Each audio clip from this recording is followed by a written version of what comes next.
కలియుగ ప్రత్యక్ష దైవం శ్రీ వెంకటేశ్వరుడు. ఆయన రూపం సమ్మోహనం, ఆయన దర్శనం సర్వ పాపహరణం. ఓం నమో వెంకటేశాయ అని భక్తితో ధ్యానించిన, ఆ స్వామి వైభవాన్ని కీర్తించిన, వినిన కోటి జన్మల పుణ్యఫలం దక్కుతుంది.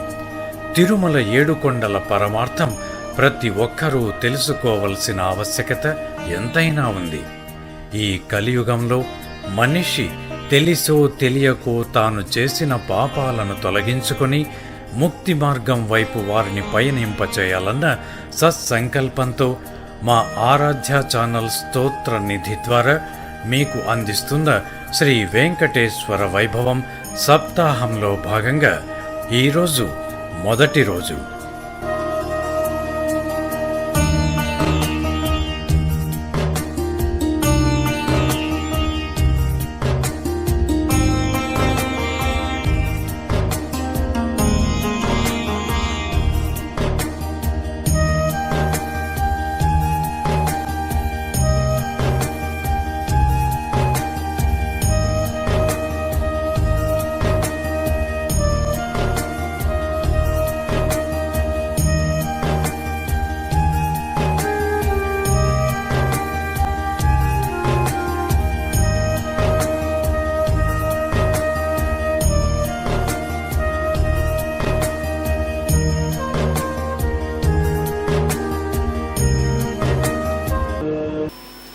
ఓం శ్రీ సాయిరామ్. ఓం శ్రీ సాయిరామ్. ఓం శ్రీ సాయిరామ్. శుక్లాంబరధరం విష్ణుం శశివర్ణం చతుర్భుజం ప్రసన్నవదనం ధ్యాయేత్ సర్వవిఘ్నోపశాంతయే. ఏడుకొండలవాడ వెంకటరమణ గోవింద గోవింద. ఆపద మొక్కులవాడ అనాథరక్షక గోవింద గోవింద గోవింద గోవింద. అవన్మానస గోచరుడు, సంకల్పమాత్ర సృష్టి స్థితిలయకారకుడు, నిద్రిస్తున్న వారిని మేల్కొల్పుతూ మేల్కొన్న వారిని నడిపిస్తూ నడిచేవారిని గమ్యానికి చేరుస్తూ ఆ పరంధాముడు అనేక పర్యాయములు ఈ భూమండలంపై అవతరించారు. మత్స్య, కూర్మ, వరాహ, నారసింహ, వామన, పరశురామ, రామ, బలరామ, కృష్ణ, ఇలా ఈ దశావతారములే కాకుండా స్వామివారు 22 అవతారములు ఎత్తినట్టుగా మనకి శాస్త్రాలు పురాణాలు తెలియబరుస్తూ ఉన్నాయి. ఎందుకోసం ఈ అవతారాలన్నీ కూడా వస్తున్నాయి అని చెప్పంటే సత్యసాయి పరమాత్ముడు చెప్పారు, అవతరించుటయనుటలో అర్థమేమి, జనులపై ప్రీతి వాత్సల్య పరతతోడ, వారి స్థాయికి దైవంబు వచ్చు భువికి, జీవ ప్రజ్ఞతో పాటుగా దైవ ప్రజ్ఞ. అవతరించుట ఎనుటలో అర్థమేమి, జనులపై ప్రీతి వాత్సల్య పరతతోడ, వారి స్థాయికి దైవంబు వచ్చు భువికి. ఆ పరంధాముడు మనం ఆయన తెలుసుకోలేం కాబట్టి మన మీద అవ్యాజమైనటువంటి ప్రేమతో ఆ తెలుసుకునే జ్ఞానాన్ని తనే మనకి తెలియపరచడానికి మన స్థాయికి దిగి రావడాన్నే అవతరణ అని చెప్పంటారు. అలా ఇంతవరకు ఎన్నో అవతారాలు వచ్చాయి. అందులో భాగంగా వచ్చినటువంటి కలియుగంలో వచ్చినటువంటి ఒక అద్భుతమైనటువంటి అవతారమే వెంకటేశ్వర స్వామి వారి యొక్క అవతారం. ఈ కలియుగములో వెంకటాద్రిపై సాక్షాత్తు శ్రీమన్నారాయణుడు స్వయంభూ శాలిగ్రామ శిలా విగ్రహంగా తనే మారిపోయి యుగాంతము వరకు కూడా ఇక్కడ ఉండి భక్తాదులందరినీ కూడా కాపాడుతానని చెప్పి అభయప్రదానం చేసి వచ్చినటువంటి అద్భుతమైనటువంటి అవతారమే వెంకటేశ్వర స్వామి వారి యొక్క అవతారం. ఏడుకొండలవాడ వెంకటరమణ గోవింద గోవింద. ఆపద మొక్కులవాడ అనాథరక్షక గోవింద గోవింద. అలా వచ్చినటువంటి ఆ అద్భుత అవతారం గురించి ఈరోజు మనందరం కూడా ఈ యొక్క సత్సంగాన్ని చేసుకునే భాగ్యాన్ని కలిగించినటువంటి వెంకటేశ్వర స్వామి వారికి, సత్యసాయి పరమాత్ముడికి, అదేవిధముగా ఆరాధ్య ఛానల్ మన అనంతపురంలో వెలుసున్నటువంటి ఆరాధ్య ఛానల్ ఎంతో మందికి స్తోత్ర నిధి అన్నటువంటి పేరుతో అందరికీ కూడా ఈ భక్తి విషయాలన్నీ కూడా సామాన్యులకు సైతము అర్థమయ్యేలాగా వారు కూడా వారి ఇంటిలో వారి కాలాన్ని సార్థకము చేసుకునే విధముగా ఆరాధ్య ఛానల్ ద్వారా చాలా చక్కని సేవలు చేస్తున్నటువంటి ఆ ఆరాధ్య ఛానల్ యాజమాన్యమైనటువంటి కిరణ్ గారికి మరియు వారి టీం వారి కుటుంబ సభ్యులందరికీ కూడా స్వామివారి యొక్క సంపూర్ణమైన దివ్య అనుగ్రహ ఆశీస్సులు ఉండాలని హృదయపూర్వక ప్రార్థన. ఈ అవతారాలన్నీ కూడా వచ్చినటువంటి ప్రతి సందర్భాన్ని కూడా ఈ లోకానికి ఎప్పుడు తెలియబడిందని చెప్పంటే శౌనకాది మహామునులు మనకి ఏ పురాణం చదివినా మనకి ఎలా ఉంటుందంటే నైమిషారణ్యములో శౌనకాది మహామునులు సత్రయాగము చేస్తూ ఉంటే అక్కడికి సూత మహర్షి వస్తే శౌనకాది మహర్షులు సూత మహర్షిని అడిగి తెలుసుకోవడం వల్ల ఈ లోకానికి ఈ పురాణాలన్నీ కూడా వచ్చాయి. వేదవ్యాస మహర్షి అష్టాదశ పురాణాలు రచించారు. మద్వయం బద్వయం చైవ భ్రత్రయం వ చతుష్టయం అనాపలింగ కూస్కాని పురాణాని పృథక్ పృథక్ అని చెప్పి, అంటే మాతో 2 పురాణాలు, మత్స్య పురాణము మార్కండేయ పురాణము, బాతో 2 పురాణాలు, భవిష్యత్ పురాణము భాగవత పురాణము, బ్రాతో 3 పురాణాలు, బ్రహ్మాండ పురాణము, బ్రహ్మ వైవర్త పురాణము, బ్రహ్మ పురాణము, బ్రాతో 3 పురాణాలు, వ చతుష్టయం వాతో 4 పురాణాలు, వాయు పురాణము, వరాహ పురాణము, వామన పురాణము, విష్ణు పురాణము, వ చతుష్టయం అనాపలింగ కూస్కాని పురాణాని పృథక్ పృథక్, ఆ అగ్ని పురాణము, నా నారద పురాణము, ప పద్మ పురాణం, లిం లింగ పురాణం, గ గరుడ పురాణము, అనాపలింగ కూస్కాని కు కూర్మ పురాణము, స్కా స్కాంద పురాణము. ఈ విధముగా మొత్తం కలిసి అష్టాదశ పురాణాలు 18 పురాణాల్ని వేదవ్యాస మహర్షి సాక్షాత్తు వ్యాసో నారాయణ హరి, సాక్షాత్తు శ్రీమన్నారాయణుడే వేదవ్యాస మహర్షిగా అవతరించి మనల్నందరినీ తరింపజేయడానికి ఈ విధముగా అష్టాదశ పురాణాలు, అష్టాదశ ఉపపురాణాలు, ఋగ్వేద యజుర్వేద సామవేద అథర్వణ వేదాలు, బ్రహ్మసూత్రాలు, ఉపనిషత్తులు, పంచమ వేదమైనటువంటి మహాభారతము, అంతర్గతముగా మహాభారత, అంతర్గతముగా భగవద్గీత, ఇవన్నిటిని కూడా మనకి లోకానికి అందించినటువంటి ఒక గొప్ప అవతారమే వేదవ్యాస మహర్షి వారి యొక్క అవతారం. ఆ విధముగా ఈ లోకానికి అందించారు. అటువంటి సందర్భములో 88,000 మంది ఋషులు నైమిషారణ్యములో 12 సంవత్సరముల పాటు దీర్ఘ సత్రయాగము చేస్తూ ఉన్నారు. అక్కడికి సూత మహర్షి రోమహర్షణుడు కుమారునటువంటి సూతుడు అక్కడికి వచ్చారు. అక్కడికి వచ్చినప్పుడు వీళ్ళందరూ అనేక విషయాలు అడిగి తెలుసుకున్నారు. అందులో భాగంగా ఈ వెంకటాచల మహత్యం అన్నటువంటి విషయాన్ని కూడా అక్కడే అడిగారు. స్వామి, ఈ కలియుగములో వెంకటేశ్వర స్వామి వారి యొక్క అవతారం వచ్చింది కదా, ఈ అవతారము తాలూకు విశిష్టత ఏమిటి, ఆ వెంకటాద్రి యొక్క గొప్పతనం ఏమిటి, మాకు దయతో తెలియపరిచి మమ్మల్ని అందరినీ కూడా అనుగ్రహించండి అని ప్రార్థన చేశారు. వాళ్ళు ప్రార్థన చేయబట్టి అడగబట్టి ఈరోజు మనందరం కూడా ఆ వెంకటాచల మహత్యాన్ని తెలుసుకునే భాగ్యము మనకు కలిగింది. అందుకనే పెద్దలు ఏం చెప్పారు, సత్సంగత్వే నిస్సంగత్వం, నిస్సంగత్వే నిర్మోహత్వం, నిర్మోహత్వే నిశ్చలతత్వం, నిశ్చలతత్వే జీవన్ ముక్తి. జీవుడు ముక్తిని పొందాలంటే కేవలం సత్సంగము వల్ల మాత్రమే ముక్తిని పొందగలుగుతాడు. ఆ సత్సంగము వల్ల ఎలా జీవించాలి, ఎలా ఉండాలి, ఏమి చెయ్యాలి, ఏమి చేయకూడదన్నటువంటి విషయాలు మనకు తెలుసుకునే అవకాశం అక్కడ లభిస్తుంది. తద్వారా మనందరం కూడా తరించడానికి అవకాశం ఉంటుంది. ఆ వెంకటేశ్వర స్వామి వారి గురించి చక్కనటువంటి ఒక పాటతో మనం ప్రారంభం చేసుకుందాం. ఆదిశేష అనంత శయన, ఆదిశేష అనంత శయన, శ్రీనివాస శ్రీ వెంకటేశ, శ్రీనివాస శ్రీ వెంకటేశ, ఆదిశేష అనంత శయన, రఘుకుల తిలక రఘురామచంద్ర, సీతాపతే శ్రీరామచంద్ర, ఆదిశేష అనంత శయన, శ్రీనివాస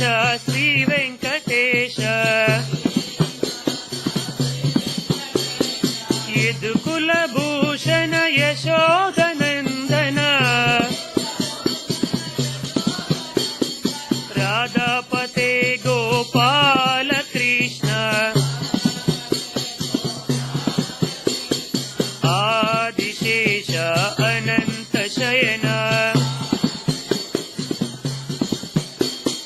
శ్రీనివాస శ్రీ వెంకటేశ వెంకటేశ వెంకటేశ వెంకటేశ పాహి మాం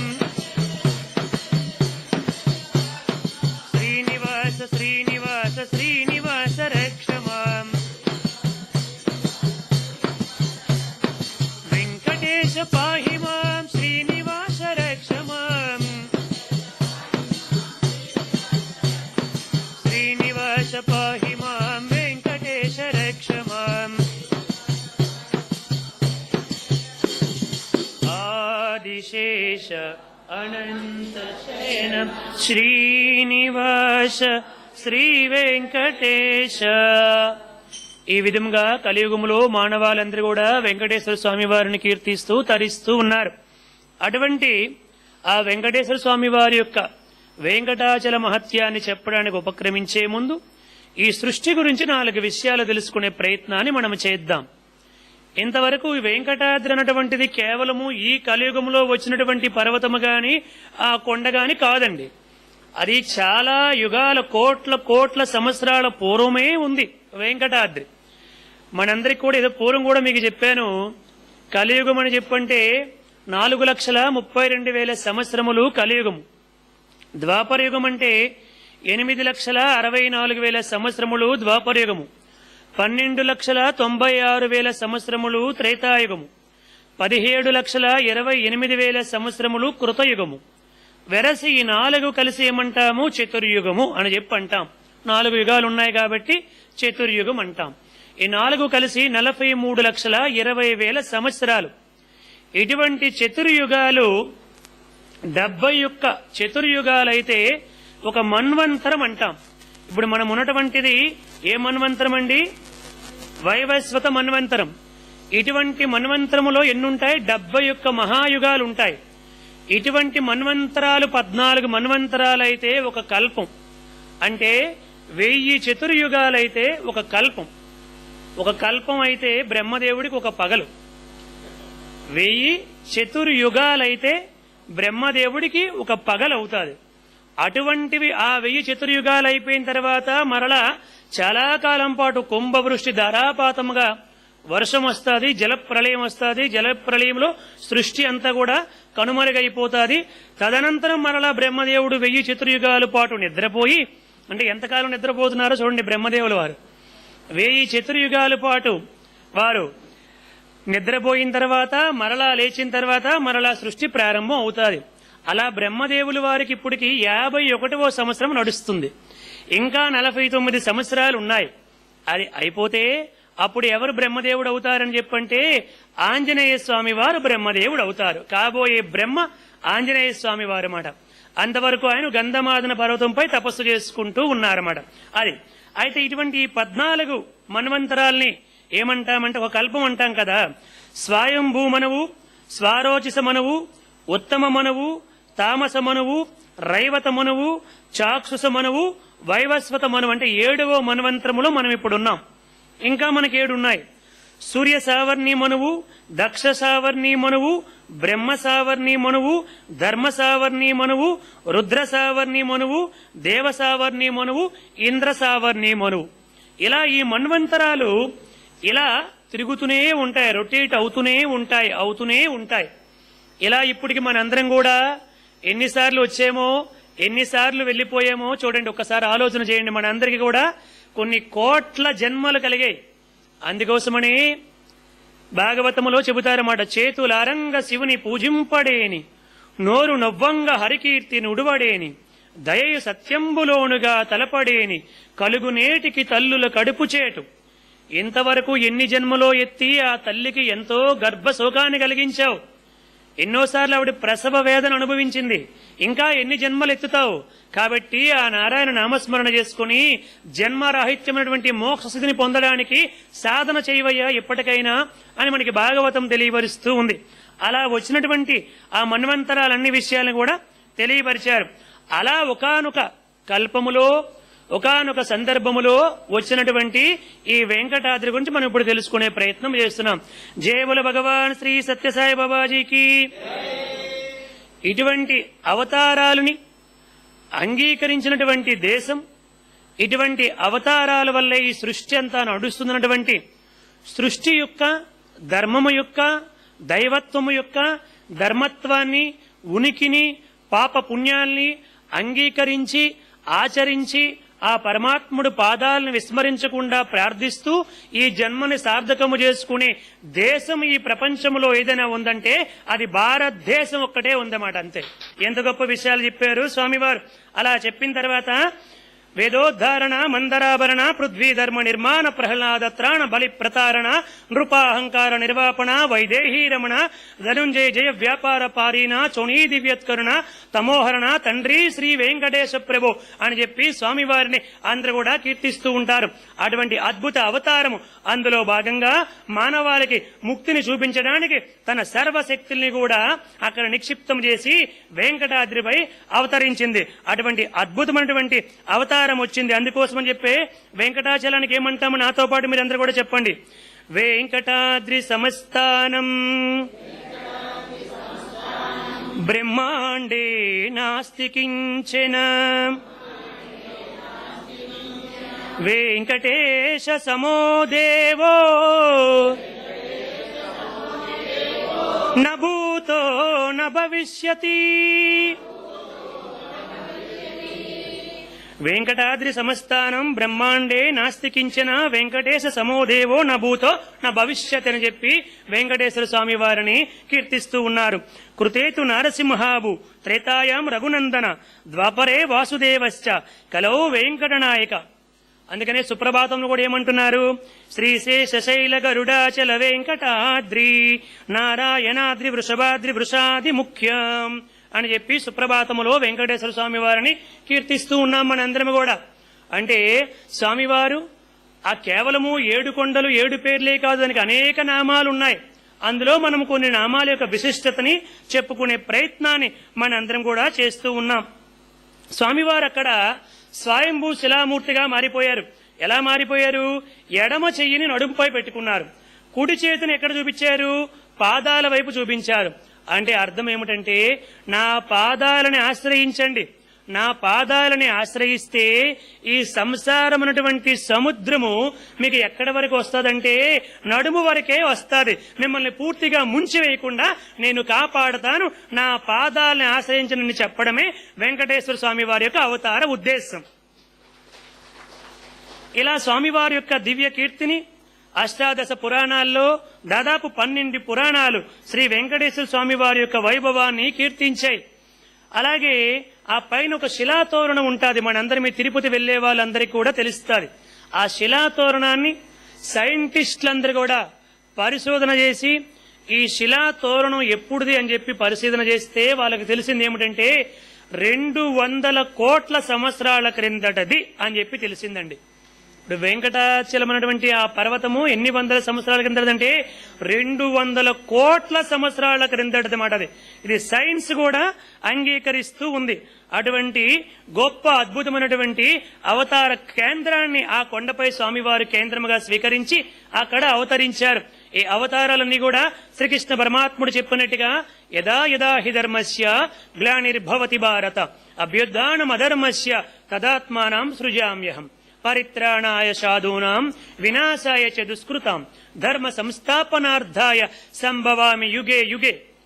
ఎప్పుడైతే ధర్మానికి గ్లాని ఏర్పడతాదో, అధర్మం పెంచి పెరిగిపోతూ ఉంటాదో, ఆధ్యాత్మిక కార్యక్రమాలు తగ్గిపోతూ ఉంటాయో, కలిపురుషుడు విజృంభిస్తూ ఉంటాడో, అటువంటి సమయములో నన్ను నేనే సృష్టించుకుంటానన్నాడు పరమాత్ముడు.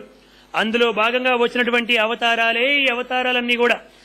అటువంటి అద్భుతమైనటువంటి అవతారం ఇక్కడికి వచ్చింది. ఇలా అవతారాలన్నీ ఎందుకు వస్తాయంటే ఆయా కాలమానాలను బట్టి మానవుడికి ఏ విధముగా అనుగ్రహించాలి అన్నటువంటి విషయము వారికి తెలుస్తుంది. కాబట్టి మానవుణ్ణి మాధవుడిగా, పురుషుని పురుషోత్తముడిగా, నరుణ్ణి నారాయణుడిగా మార్చాలంటే వారికి జ్ఞాన బోధతో పాటు వారి కనీస అవసరాలు, ప్రస్తుతం వారికి ఏమిటి అవసరము, వారికి ఉన్న సమస్యలేమిటి, వాటిని తీర్చడము కూడా అవతార ప్రయోజనములో ఒక భాగం. అందులో వచ్చినటువంటి అద్భుతమైనటువంటి అవతారమే శ్రీ వెంకటేశ్వర స్వామి వారి అవతారము కూడా ఆ విధముగానే వచ్చిందన్నటువంటి విషయాన్ని శౌనికాది మహామునులకు సూత భగవానుడు తెలియపరుస్తూ ఉన్నారు నైమిసారణ్యములో. ఏడుకుండలవాడ వెంకటరమణ గోవింద గోవింద, ఆపద మొక్కులవాడ అనాథ రక్షక గోవింద గోవింద. పూర్వము వెంకటుడు అన్నటువంటి మేరు పర్వత పుత్రుడు, అతని పేరు వెంకటుడు. ఎంత మంచి పేరో చూడండి. వెంకట అని చెప్పంటే వెంకటాచలం వంటి పేరుకు కూడా అర్థం అదేమాట. వేం అంటే పాపములు, కట అని చెప్పంటే హరించడము, తొలగించడము, నాశనము చేయడము. పాపాల్ని హరించినటువంటి పేరు సార్థకము చేసుకోవడానికి వెంకటుడు అన్నటువంటి ఒక మహాభక్తుడు, పర్వతపుత్రుడు కఠోరమైనటువంటి భక్తి శ్రద్ధలతో తపస్సు చేస్తూ వచ్చాడు. అలా కొన్ని వేల సంవత్సరాలుగా తపస్సు చేస్తూ ఉన్నారు. నారదాది మునీశ్వరులందరూ కూడా ఏమిటి ఇంత కఠోరమైన తపస్సు చేస్తున్నాడు, ఏమి సంకల్పముతో చేస్తున్నాడు అని చెప్పి ఆశ్చర్యపోయారు. అతని తపస్సుకి మెచ్చుకున్నటువంటి శ్రీమన్నారాయణుడు వెళ్లి అక్కడ ప్రత్యక్షమయ్యారు. కూర్చోండి, ఏం మాట్లాడకండి. ప్లీజ్, రికార్డ్ అవుతుంది, ముందే చెప్పాను మీకేం మాట్లాడకండి, కూర్చోండి. ఇది మీరు కట్ చేసుకోవాలి. దయచేసి మధ్యలో ఎవరు లెక్కండి, ఏమీ మాట్లాడకండి, సైలెంట్ గా ఉండండి. అది రికార్డింగ్ అవుతుంది. ఈసారికి కోఆపరేట్ చేయండి, ఒక పావు గంట ఎక్స్ట్రా అయినా గానీ, సరేనా? మీ మధ్యలో ఎవరు లేవకండి. సాయిరాం. అలా వెంకటుడు తపస్సు చేస్తూ ఉంటే భక్తి శ్రద్ధలకి మెచ్చుకున్నటువంటి శ్రీమన్నారాయణమూర్తి అక్కడ ప్రత్యక్షమై, నాయనా వెంకటుడా, నీ తపస్సుకు మెచ్చుకున్నాను. ఏ సంకల్పముతో ఈ తపస్సు చేస్తున్నావో చెప్పు నాయనా, నీ కోరిక తీరుస్తానని చెప్పి ప్రత్యక్షమయ్యారు. ఎంతో సంతోషపడి ఆ శ్రీమన్నారాయణమూర్తిని గొప్పగా స్తోత్రము చేసి, స్వామి, ఒక పర్వత పుత్రుడినైనప్పటికీ పర్వతం అన్నటువంటి చిన్న చూపు చూడకుండా నాపై ఎంతో ప్రేమతో ఎంతో దయ చూపి నన్ను అనుగ్రహించడానికి ప్రత్యక్షమయ్యేవా స్వామి అని అనేక విధాలుగా కీర్తించారు. కీర్తించిన తర్వాత ఏమి కావాలో కోరుకోని చెప్పి అడిగితే అతను అన్నాడు, స్వామి, నా పేరు సార్థకముగా ఉండాలి, ఎల్లప్పుడు కూడా మీరు నాపై నివసించాలి, ఆ విధముగా నాకు శాశ్వతమైనటువంటి ఆనందాన్ని కలిగించండి. నా వారంటే నీకేమీ బాధ లేదు, ఇక నుంచి ఈ కొండకి ఎవరు వచ్చినా ఈ యుగాంతం వరకు కూడా నేను ఇక్కడ ఉంటాను కదా, ఈ స్థలం అందుకోసం అడుగుతున్నాను కదా, ఎవరు వచ్చినా వారందరూ కూడా ప్రథమ దర్శనము, ప్రథమ పూజ, ప్రథమ ప్రసాదము నీకు సమర్పించిన తర్వాతే నాకు సమర్పిస్తారు అని స్వామివారు అతనికి అభయప్రదానం చేశారండి. చూడండి ఒక్కసారి స్వామివారికి.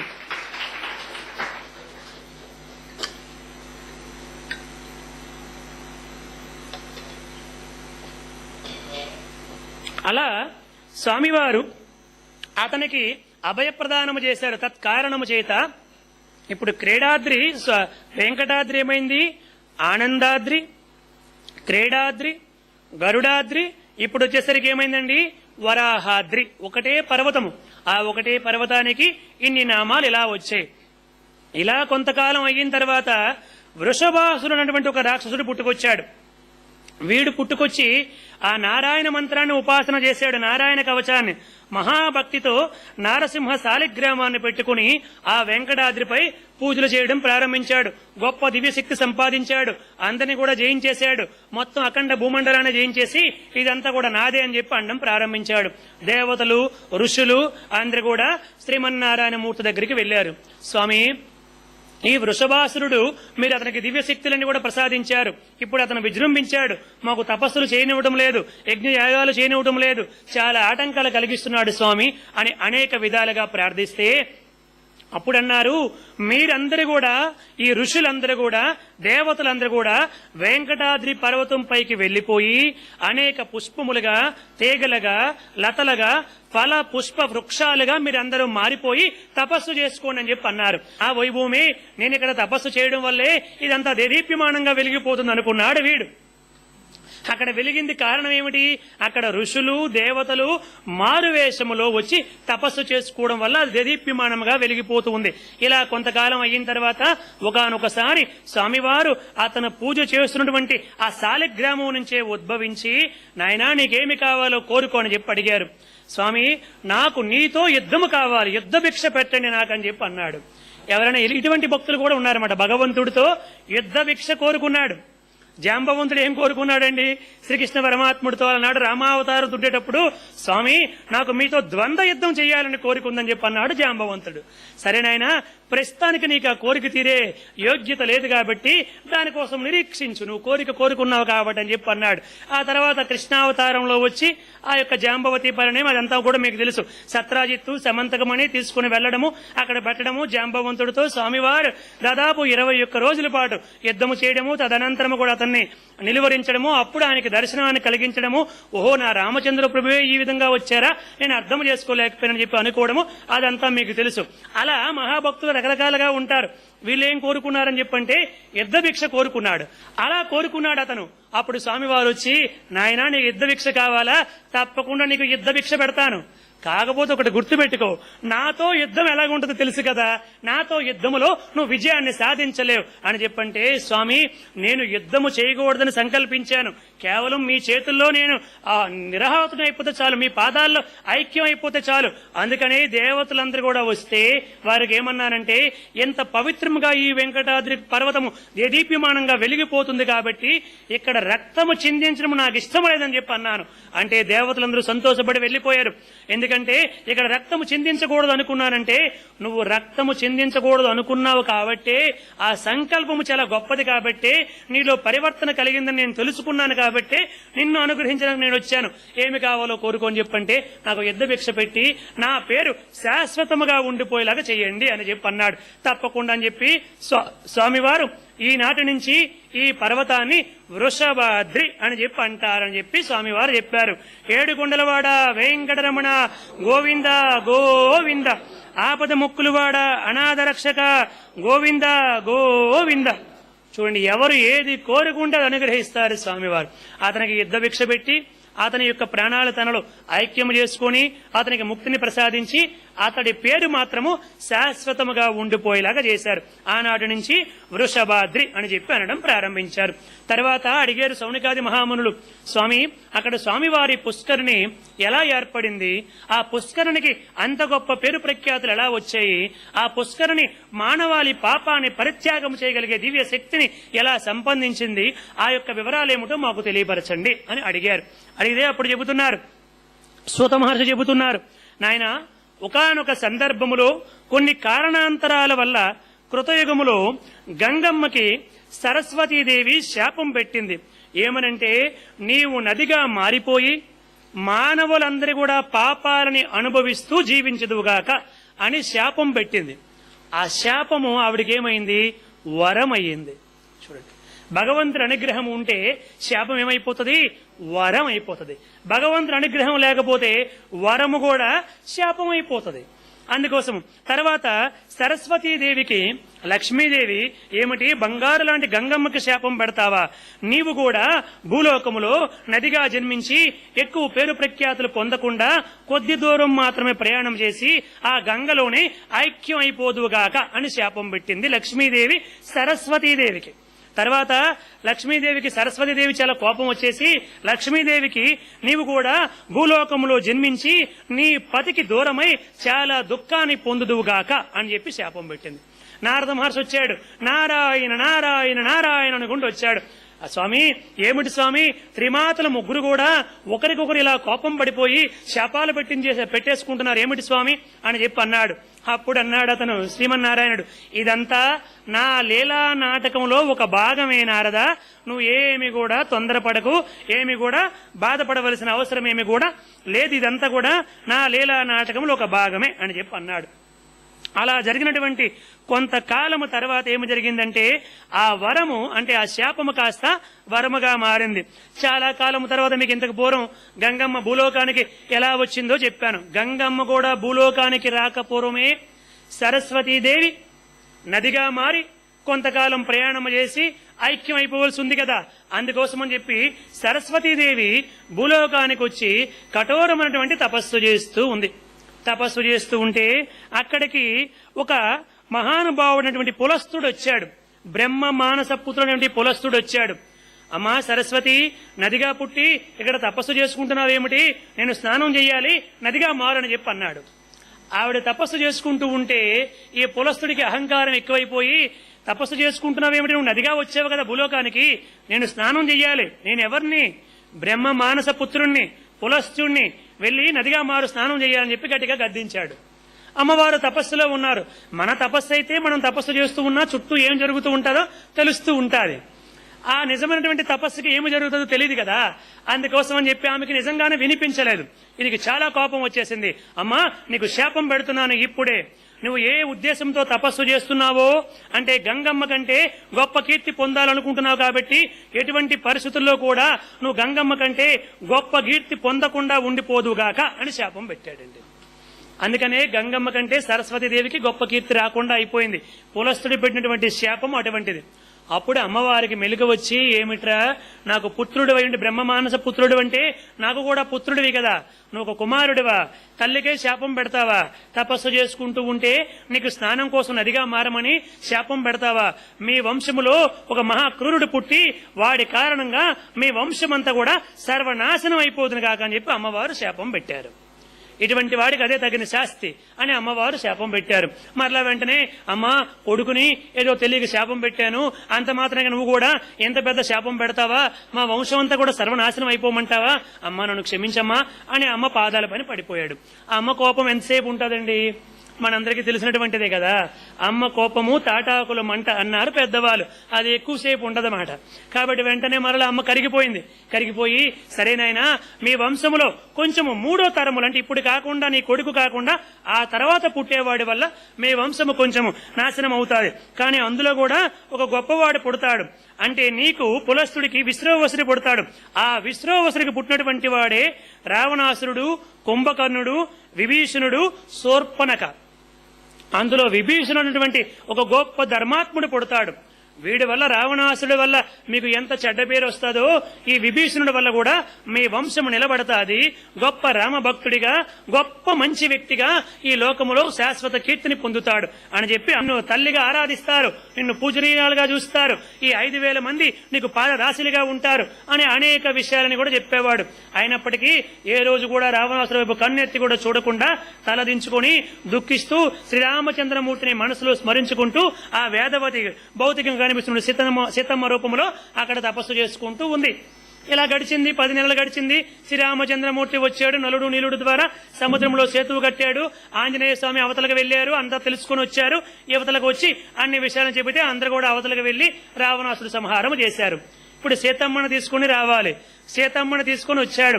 విభీషణుడు గొప్ప పల్లకీలో ఏర్పాటు చేసి సీతమ్మను తీసుకుని వచ్చాడు. సీతమ్మ ముందుగానే, ఇక్కడ ఆపండి, నా భర్త దగ్గరికి నేను పల్లకీలో వెళ్ళకూడదు, నడుచుకుంటూ వెళ్లాలని చెప్పి నడుచుకుంటూ వచ్చింది. రామచంద్రమూర్తి అక్కడున్నాడు. ఇక్కడికి వెళ్ళింది సీతమ్మ. రాముడు అన్నాడు, ఏదో రక్షించాలి కాబట్టి, కాపాడాలి కాబట్టి శ్రీరామచంద్రమూర్తి అందరూ గొప్పవాడు, తన భార్యని కాపాడుకోలేకపోయాడు, ఒక స్త్రీని రాక్షస చెర నుంచి విడిపించలేకపోయాడని చెప్పి రేపు లోకం అంటాదని నిన్ను రక్షించాను తప్ప ఈ శ్రీరాముడు నిన్ను మరలా ఏలుకోవడానికి కాదు. ఏడాది లంకలో ఉన్నటువంటి నీవు ఇక నా దగ్గరికి రావాల్సిన అవసరం లేదు.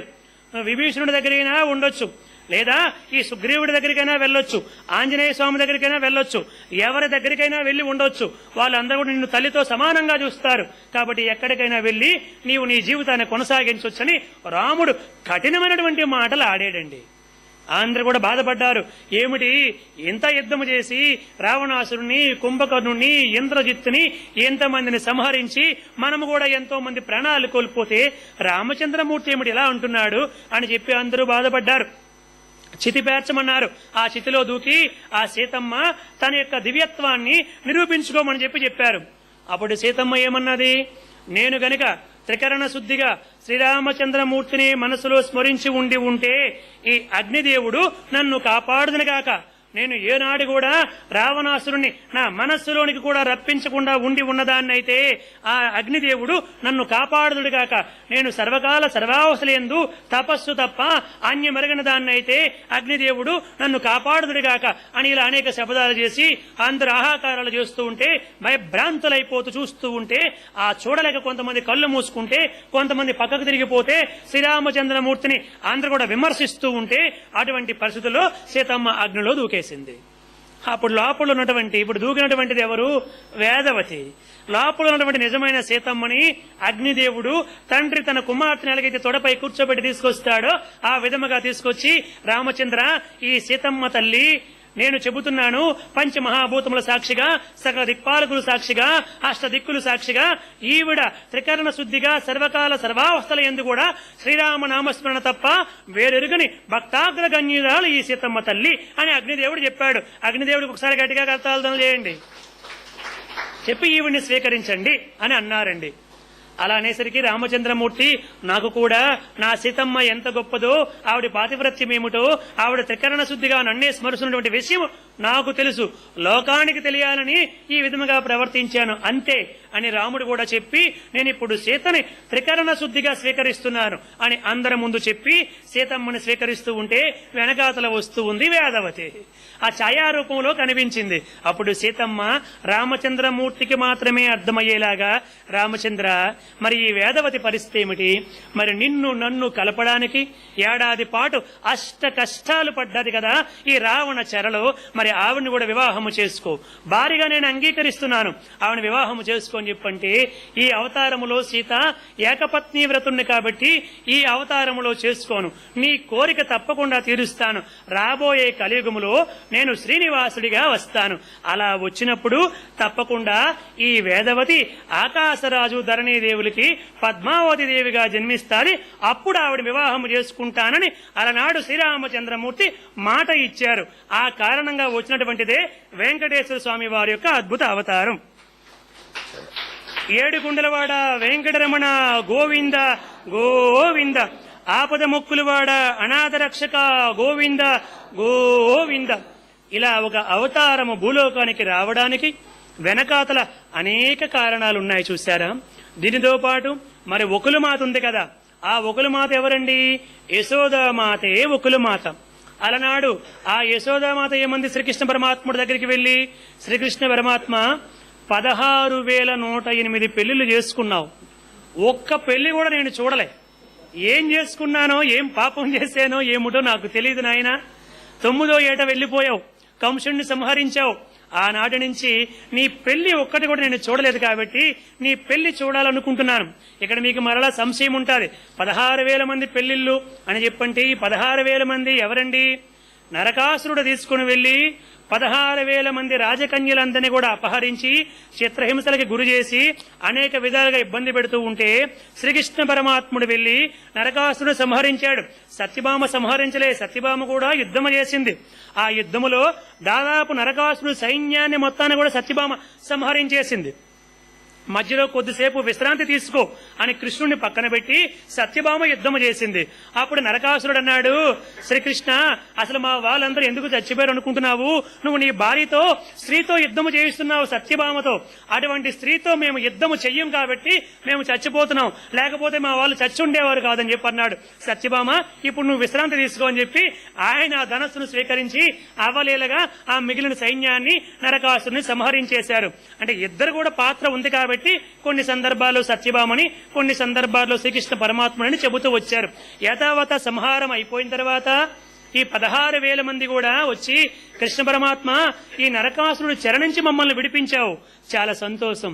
కాకపోతే ఇప్పుడు మేము బయటకు వెళ్లిన తర్వాత మమ్మల్ని ఎవరైనా వివాహం చేసుకుంటారా? ఈ లోకం ఏ విధంగా మాట్లాడుతుంది, ఏమంటాది అని చెప్పి అనేక విధాలుగా వారి మనస్సులో ఉండే బాధని వ్యక్తం చేశారు. అప్పుడు శ్రీకృష్ణ పరమాత్ముడు ఆలోచన చేశాడు, నిజమే కదా, ఏ స్త్రీమూర్తి కూడా వివాహము కాలేదని కంట వెంబడ నీళ్లు పెట్టకూడదు. ఇప్పుడు ఈవిడికి వివాహం కాకపోతే వీళ్ళందరూ కూడా ఏడుస్తారు.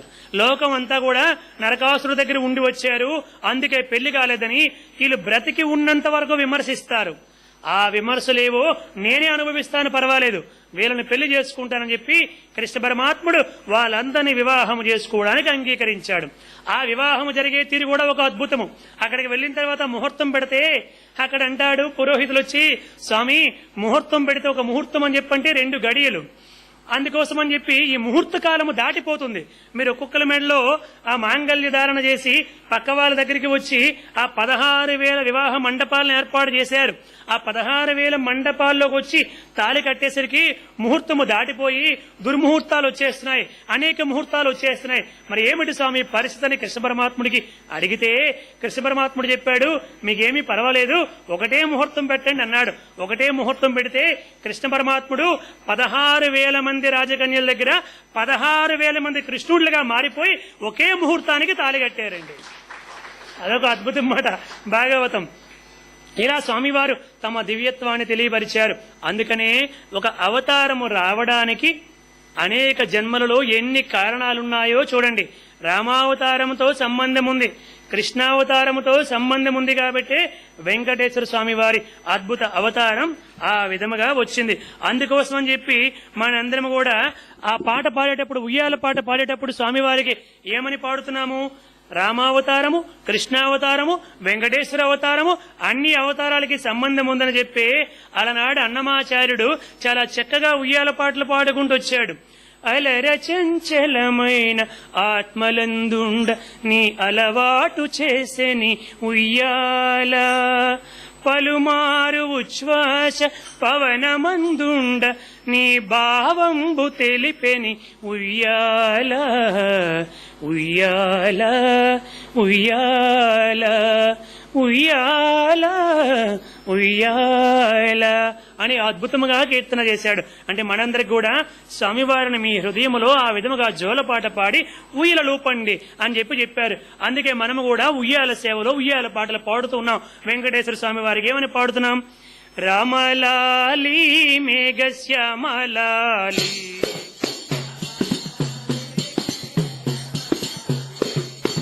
రామలాలి మేఘశ్యామలాలి,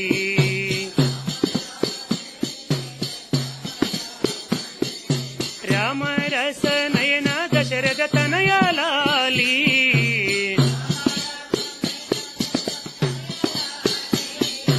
రామరస నయన దశరథ తనయాలాలి,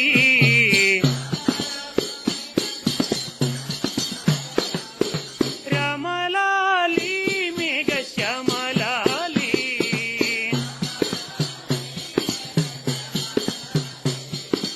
రామలాలి మేఘశ్యామలాలి,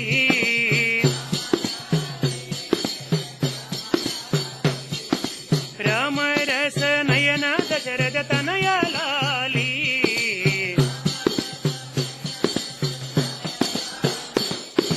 నందలాల దేవకి నందలాల,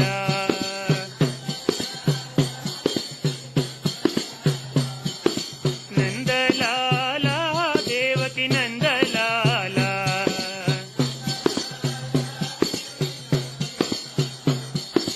నందకుమార నవనీత చోర నందలాల,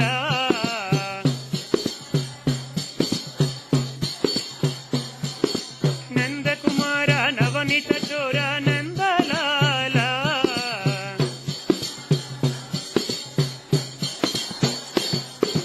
నందలాల దేవకి నందలాల,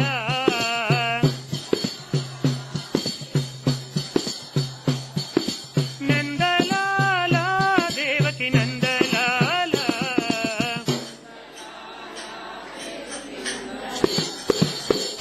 నందకుమార నవనీత చోర నందలాల, రామలాలి మేఘశ్యామలాలి, రామరస నయన దశరథ తనయలాలి. ఈ విధంగా మనందరం కూడా స్వామివారిని కీర్తిస్తూ ఉన్నాం. వెంకటాద్రి, క్రీడాద్రి, ఆనందాద్రి, గరుడాద్రి, వృషభాద్రి, ఈ అన్ని కూడా ఒకే పర్వతానికి వచ్చినటువంటి అద్భుతమైనటువంటి నామములు. తర్వాత మిగతా కథాభాగములో మిగతా విషయాలని కూడా తెలుసుకునే ప్రయత్నాన్ని చేద్దాం. ఈ అవకాశాన్ని కలిగించినటువంటి స్వామివారికి, ముఖ్యంగా ఆరాధ్య ఛానల్ వారికి హృదయపూర్వక కృతజ్ఞత అభివందనములు. మంగళం గురుదేవాయ, మంగళం జ్ఞానదాయినే, మంగళం పర్తివాసాయ, మంగళం సత్యసాయినే, మంగళం కౌశలేంద్రాయ మహనీయ గుణాత్మనే, చక్రవర్తి తనూజాయ సార్వభౌమాయ మంగళం, వేద వేదాంత వేద్యాయ మేఘశ్యామలమూర్తయే, పుంసాం మోహనరూపాయ పుణ్యశ్లోకాయ మంగళం శ్రీకాంతాయ కళ్యాణ నిదయేర్దినాం శ్రీవేంకటనివాసాయ శ్రీనివాసాయ మంగళం ఉమాకాంతాయ కాంతాయ కామితార్థప్రదాయినే శ్రీగిరీశాయ దేవాయ మల్లినాదాయ మంగళం. సర్వం శ్రీ సాయిరామార్పణమస్తు. స్వస్తి. Thanks for watching. Please comment, like, share and subscribe our channel.